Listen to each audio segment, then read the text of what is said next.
Seguimos en Patas Arriba, las 20:15 ya de este viernes 2 de noviembre, y como hablábamos al comienzo del programa, ya están acá en los estudios de la FM 106. Chicos, los chicos de la Correpi. Estamos hablando de Facundo Merlán Rey, él es integrante de la Correpi, la coordinadora contra la represión policial institucional, y Valentín Hernández. Buenas noches. ¿Cómo va? Muchas gracias por el espacio. Bueno, la verdad que le agradecemos a nosotros. Hace mucho que estábamos buscando esta nota, poder hablar con alguno de los representantes de la Correpi, porque nos parece que en estos tiempos se están violando muchos derechos humanos, y entendemos que la Correpi está en todo tipo de represión, en todo tipo de cuando hay algún detenido, siempre está presente. Como para comenzar a hablar acerca de las cosas que están sucediendo precisamente acá en la capital federal. El anterior 2 de octubre se aprobó la nueva reforma del Código Procesal Penal. Fernando, ¿cuáles crees que son los puntos puntuales, ¿no?, del Código Procesal que creemos que le da más poder a la policía, más poder al Estado en contra de los ciudadanos? Y para empezar, digamos, esta reforma que se dio del código se enmarca en el avance del aparato represivo que vemos desde que cambiamos el gobierno. La represión por parte del Estado existió siempre, pero bueno, de estos últimos 3 años vemos un avance cualitativo y cuantitativo en cuanto a los números, digamos. Nosotros en el último informe que presentamos tenemos como más de 5.000 casos de gatillo y de distintos tipos de represión sobre el ciudadano, digamos, sobre cualquiera de nosotros, que nos puede tocar a cualquiera de nosotros. Y el gobierno de Mauricio Macri tiene uno cada 23 horas. O sea, hubo un caso cada 23 horas de represión. Entonces, ¿y en la gestión anterior cuánto?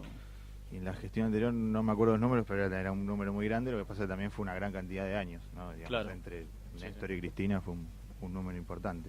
Claro. Y bueno, y lo que tiene que ver puntualmente con la reforma, los puntos centrales me parece que son lo que tiene que ver con las escuchas telefónicas, digamos. No hay un tema ahí y lo que es el ciberespionaje, como que es algo que, digamos, ya existía, lo que era la CIDE antes y la AFI después, siempre tuvo ese tipo de prácticas. Y lo que hace esta reforma del código es ponerla de manifiesto, legalizarla, incluso dando lugar a que se pueda utilizar para cualquier tipo de situación cotidiana que te puedas imaginar, interviniendo tu teléfono, tu computadora, tus datos personales, para lo que... ¿Esos son facultades que se le dan a los jueces y a los fiscales? Que se le dan, no sé exactamente si a qué rama de la justicia, pero también intervienen los servicios de inteligencia, claro. Así que, digamos, es una ampliación de lo que es el aparato represivo en distintos puntos. Y en relación a eso, nosotros estamos pensando en esta reforma que puede ser para un criminal, ¿no? Un criminal puede tener ese tipo de cosas, pero también lo que hace el gobierno es que lo utiliza este tipo de maniobras para investigar a los opositores, a los líderes políticos. Sin ir más lejos, hoy el Encuentro de Memoria y Verdad y Justicia, con representantes de las distintas organizaciones que lo componen, del lado de Correpi fue nuestro compañero Ismael Jalil, que es abogado de la Correpi. Fueron a visitar a Marcos Paz, al penal de Marcos Paz, a Daniel Ruiz, que es un militante del PSTU que participó de las movilizaciones históricas del año pasado contra la reforma previsional. En este caso, Daniel Ruiz fue imputado por la del 18, y mediante lo que se llama ciberpatrullaje o espionaje cibernético, y lo identificaron y lo imputaron en una causa que entiendo que está dentro de lo que se llama el combo manifestación, que es atentado, resistencia de autoridad, daños y lesiones, algo así. No recuerdo exactamente, igual no quiero dar ese dato porque no recuerdo si es exactamente así, pero bueno, está imputado y bajo esta ola de preventivas que el gobierno está sacando, hace 2 meses que está preso en Marcos Paz, Así que bueno, esa es una muestra clara de cómo el gobierno usa estos avances tecnológicos en materia de, entre muchas comillas, seguridad, para avanzar contra cualquier voz opositora. Claro. O sea, con esto que contás, da la sensación, o en realidad, para ser más concretos, la reforma claramente apunta a esto. El objetivo principal es, bueno, cada vez que haya una manifestación, tener más herramientas para poder detener a los manifestantes, a los dirigentes. Totalmente, sí, de hecho también lo vimos, y en esto también juegan un rol importante los medios de comunicación, los hegemónicos, digamos, el Grupo Clarín. La construcción de esa realidad. Exacto, en la última movilización el miércoles 24 contra el presupuesto, que detuvieron un montón de personas, detuvieron a Nacho Levi de La Poderosa, y también detuvieron a 4 personas, a 4 extranjeros, dos venezolanos, un turco y un paraguayo. Y al otro día vos tenías en el titular de Clarín la vida que ellos quisieron mostrar en las redes. Exactamente, de estas 4 personas. Y en el caso de Correpi, bueno, nosotros asumimos la defensa de Anil, que es el ciudadano turco, que tuvo que salir por los medios que le dieron lugar a contestar esos intentos de acusación, porque ahora parece que tener determinada ideología o pensar de determinada manera es un delito. Los títulos de Clarín era que era una persona que, no sé, en Instagram le gustaba la página de Cristina, de Chávez, y como que a partir de eso estaba justificado de que sea detenido. Además, no sé si el caso del turco fue uno de los detenidos que fue en Constitución. Exacto, o sea, la represión fue en el Congreso, y eso demuestra la cacería, digamos, cómo funciona la policía, digamos, cómo actúan las fuerzas de seguridad. Totalmente. Anil bajaba del tren hacía unos minutos, venía a hacer un trámite, incluso por su trámite de su ciudadanía acá, y lo agarraron al bolero. Creo que le tiraron 2 tiros y lo tiraron contra el piso y lo detuvieron. Sí, ahora las medidas, digamos, en cuanto a políticas represivas son de alguna manera inherentes al sistema en el cual nosotros estamos viviendo. Totalmente. Algo que leí en su página es que hablan de 2 tipos de implementación como principales de estas políticas, que una es la preventiva y la otra la selectiva. ¿Nos querés contar un poco cómo es cada una? Sí, lo que tiene que ver con la selectiva creo que apunta a este tipo de casos, digamos, ¿no? Como el de Anil, o como, bueno, nosotros nos sumamos a Correpi. En realidad teníamos intenciones de sumarnos antes, pero en la movilización del 14 nos detuvieron a nosotros también, medio al voleo, digamos. Nosotros estábamos volviendo a casa, vivimos a media cuadra del Congreso. Sí. Y estábamos volviendo. No estaban tirando piedra, nada, estaban ahí. No, y si hubiésemos participado de la manifestación, digamos, es un derecho que tenemos cualquiera de nosotros. Y nada, nos detuvo Gendarmería, estuvimos, a mí me pegaron en el piso, a ella también, y nos detuvieron en ¿cómo se llama? El Centinela, allá en Retiro. Estuvimos un día detenidos ahí. Y nosotros también, digamos, tenemos nuestra ideología, nuestra forma de pensar, entonces a lo selectivo apunta a eso, digamos, a determinar lo que pensás o cuál es tu ideología, o lo que incluso criticás contra el gobierno, ya te convierte en un peligro, entre comillas, para ellos. Ahora, lo que nosotros notamos, que bueno, muchos de los que estamos en la comunicación popular notamos que en las últimas protestas hay como un modus operandi de la policía. Pasó desde la reforma previsional hasta las marchas de Santiago Maldonado, como la última de presupuesto, de que se arma, se monta todo. Ustedes estaban hablando antes de arrancar el programa que estaban las piedras un día antes, los escombros. El mismo martes ya se veían los escombros a la noche ahí en los alrededores del Congreso, en la plaza. Y también las imágenes que surgen de supuestos efectivos que se visten de civil, que generan los disturbios, comienza la represión.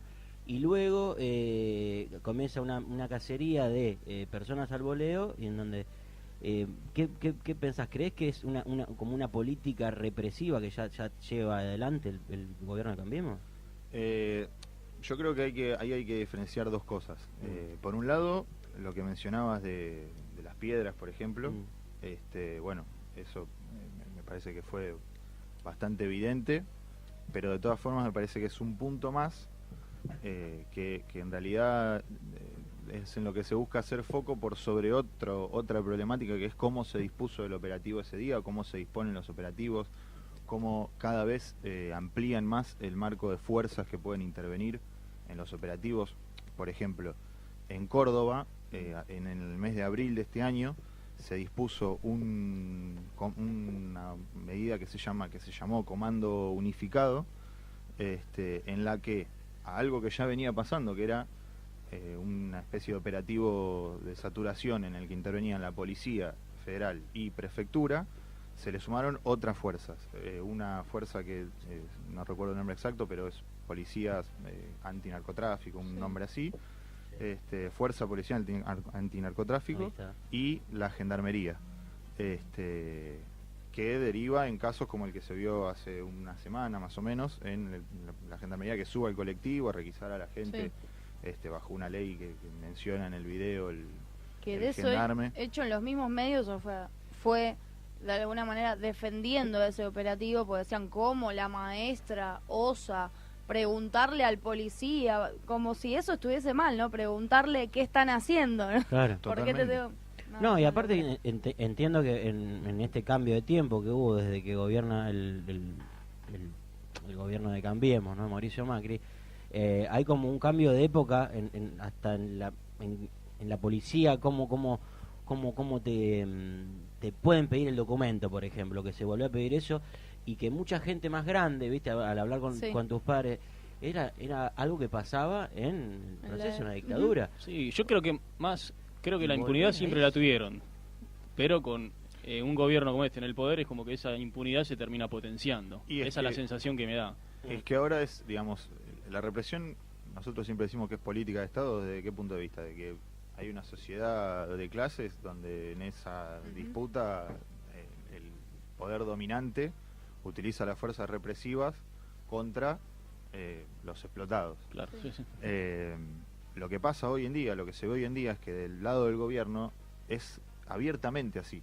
El gobierno sale a defender eso. Lo vimos en el caso de Chocobar. Su discurso directamente lo defiende. Exactamente. En el caso de Chocobar, la policía, el gobierno lo recibió en la Casa Rosada, lo llamó héroe de cara a la sociedad abiertamente. Entonces ya directamente es abierto y eso es discursivo, y me parece que eso es lo que más peligroso hace a toda esta situación represiva que estamos viviendo, además de un montón de intentos que vemos, digamos, en su momento lo que fue el intento por el 2x1, que se frenó gracias a la que la gente salió a la calle, que las organizaciones de derechos humanos, las organizaciones de izquierda, todo el amplio espectro político opositor salió a la calle a denunciar eso y a repudiarlo, y después con la intervención de las Fuerzas Armadas en seguridad interna.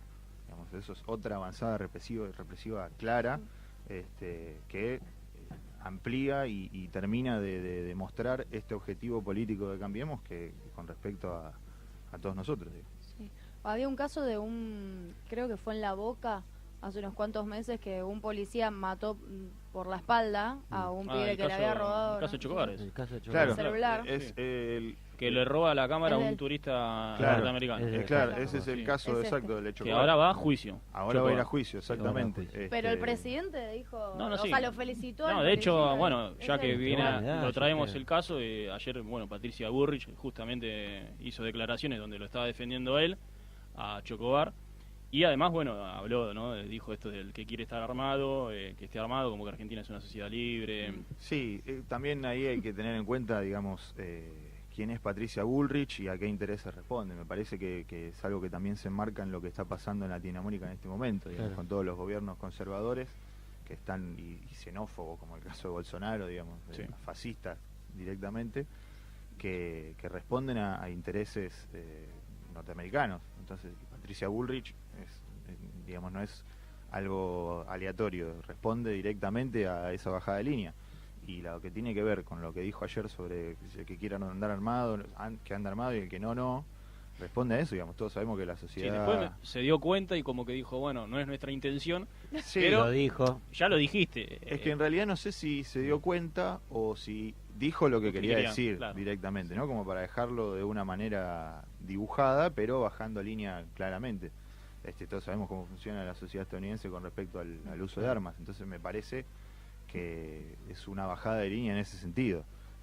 Además, todas estas medidas que estábamos mencionando recién tienen una clara, están enmarcadas en una clara connivencia entre la política de los dos gobiernos. Claro, usted comentaba acerca de lo que le había pasado el fin de semana con una de las fuerzas... Sí, nada, lo hablábamos fuera del aire con Facundo y acá con los compañeros del programa, que bueno, el sábado en el Río, en el partido Vicente López, vi como, bueno, a un joven que estaba tocando la guitarra, yo estaba a 10 metros más o menos, bueno, cayó a la prefectura, lo empezaron a revisar, bueno, a revisarle todo, empezamos a filmar con una persona que yo estaba, y bueno, después se nos llamaron para ser testigos, más que nada, para hacer la corta la anécdota, la pregunta iba, o preguntarte con respecto, bueno, si están al tanto de esto que está sucediendo, digamos, en este caso es en el partido Vicente López, hablando con uno de los prefectos nos decía que, bueno, ellos tienen como la obligación, ¿no? O parte de su trabajo es, por lo menos durante el día, 3 informes de esos llevar. Al joven no se lo llevaron detenido, le encontraron 1,6 gramos de marihuana. Y que, bueno, y después le pregunté cosas que, bueno, me surgieron, digamos, y un poco también interpelando al prefecto con respecto, bueno, ¿cuál es la metodología? Me dijo que era el tatetí, o sea, es la típica, ¿no? Portación de rostro, y después, bueno, preguntarte, bueno, si están al tanto de eso, si hasta dónde uno, digamos, puede, digamos, cómo tiene que actuar más que nada, ¿no? Porque vienen, te piden identificación, te empiezan a revisar todo, estás en un espacio público, digamos, hasta dónde uno puede ceder conociendo, digamos, sus derechos que a veces uno los desconoce básicamente también, ¿no? Sí, en ese sentido, bueno, nosotros tenemos, está en nuestra página y también el que lo quiera, cada vez que hay una manifestación en la que nosotros participamos, o tenemos alguna mesita con materiales de la Correpi, o por el local mismo, quien quiera pasar, tenemos lo que se llama el manual del pequeño detenido, donde explicamos un poco cómo actuar ante determinadas situaciones de detención, que más que nada que uno presencia, porque cuando uno es detenido también tiene forma de actuar, pero digamos, está un poco más expuesto, claro, y es más complicado. Uno sabe cómo... en este caso no se lo llevaron detenido, ¿no? Pero claro, digo, que ellos vengan, te pidan documentos, bueno, hasta ahí, digamos, va todo normal. De que te pueden revisar todo, también, digamos, uno lo tiene que... es que en este momento, digamos, es complejo el escenario, me parece, claro, para proceder ante eso, porque hay como una especie de una bajada de línea directa del gobierno de que hagan lo que quieran. Claro. Entonces la policía o cualquier fuerza de seguridad ante tu situación en la calle, la verdad que hoy en día puede proceder como quiera. De hecho, ustedes que me estabas contando que lo llevaron detenidos, o sea, ¿cuál fue el motivo por el cual se lo llevaron detenido? Nosotros estábamos desafortunadamente en la esquina de Callao y de Mitre tratando de volver a nuestra casa después de que la manifestación ya había pasado toda la represión esa tarde. Y de la nada la gendarmería corrió las vallas de esa esquina y bueno, salió a cazar al bolero, y caímos nosotros, cayó Damiana, que fue el caso que más se visibilizó por lo que fue el video, digamos, la detención de ella, el gendarme que la manosea, toda esa situación se visibilizó bastante, y nosotros caímos en esa detención junto a otras 14 personas más que fuimos al Centinela, y a los, no sé cuántos fueron ese día, fueron 40 y pico de detenidos, más los que habían sido en la marcha contra la OMC, más los que hubo después el 18, que en diciembre fueron un total como de entre 100 y 200 detenidos, un número tremendo. Importante, sí. Entonces es como que no... contra esa exposición es muy complicado.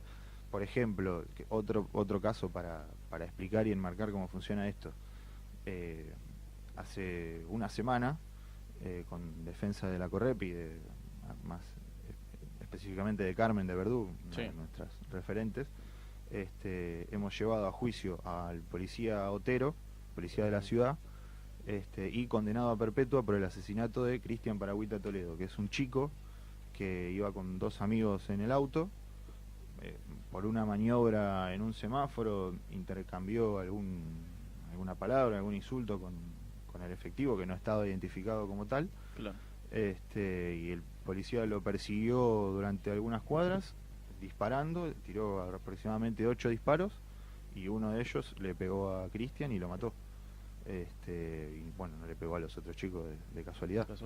Y bueno, obviamente con la lucha de la familia, con el apoyo de Correp y de todos los organismos y todas las organizaciones de derechos humanos, lo pudimos llevar a juicio y la semana pasada se lo condenó a perpetuo, lo cual es una clara respuesta a la reta que tiempo atrás salió a decir que Correpi mentía, que muéstrenos que tenemos casos de gatillo fácil en la policía de la ciudad. Bueno, ahí está.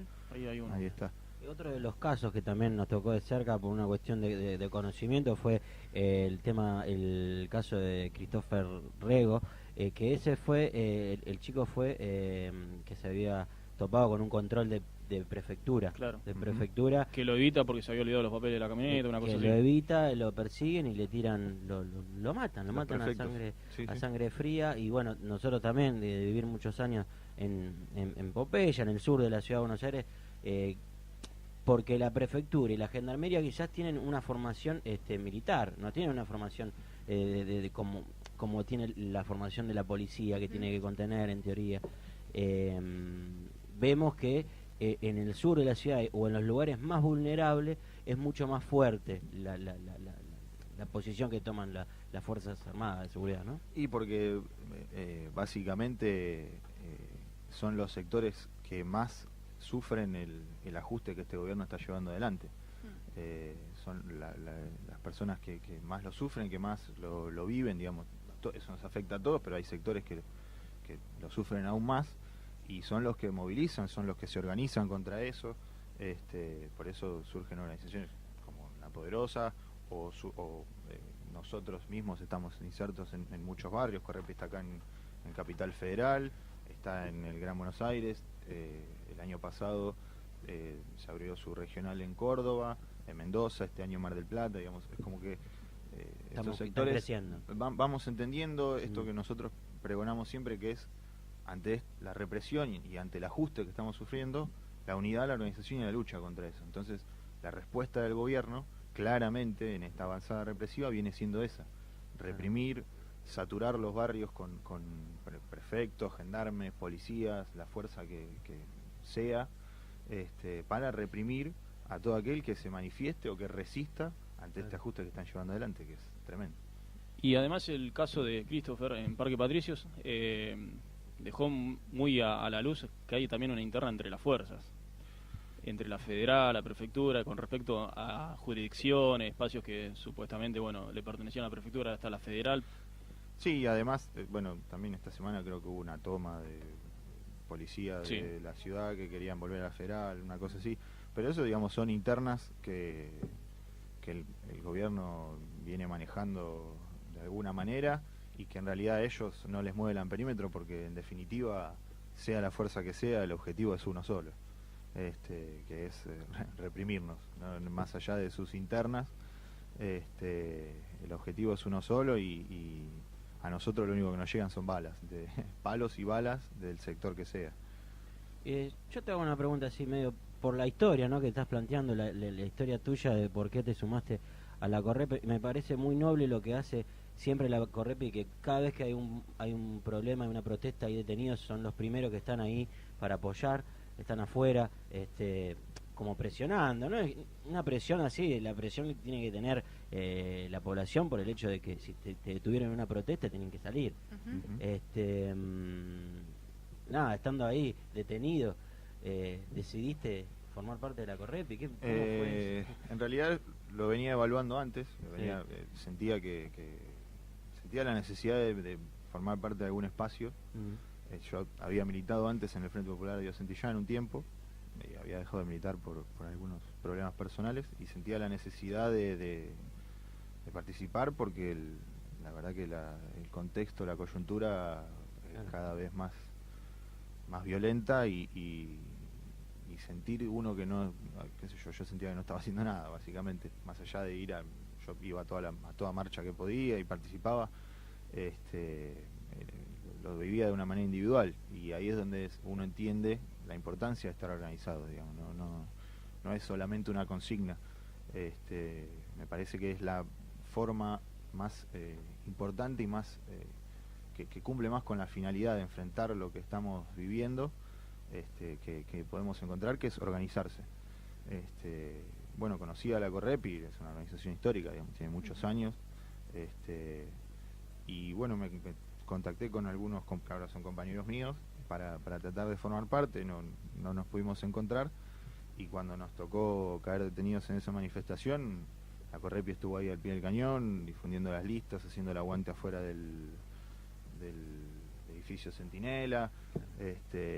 La verdad que el apoyo que recibimos de parte de la organización, de cada uno de los que ahora son nuestros compañeros, fue muy grande, y bueno, nos acercamos y decidimos sumarnos.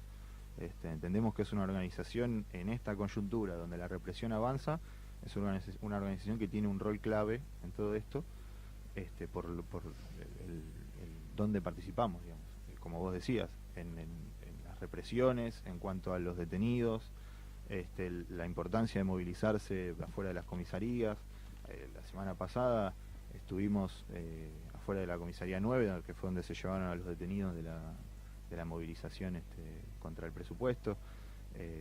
Creo que es una figura importantísima, y bueno, eso es lo que nos motivó a formar parte de la organización.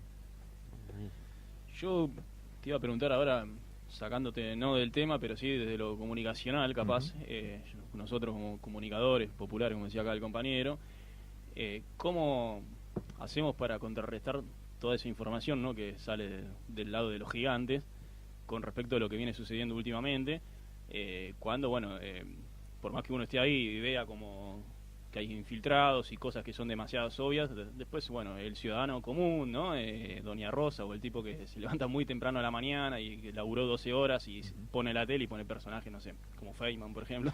Sí. ¿Cómo rompieron los bancos de la plaza? Claro, y se quedan, la sí. gente se queda con los bancos, ¿no? Sí. Entonces, nosotros como militantes, digo, bueno, ¿cómo hacemos un poco para romper? Más allá que, bueno, hoy con el tema de las redes las podemos aprovechar para difundir un montón de cosas que capaz que antes no podíamos, hay otras alternativas, pero ¿dónde está, digamos? Porque llega un momento que no es que te cansas o sentís que la vas perdiendo, pero el que está del otro lado es tan gigante, tan grande, que es una pelea dura. Yo creo que como lo mismo que decía recién, lo más importante es organizarse.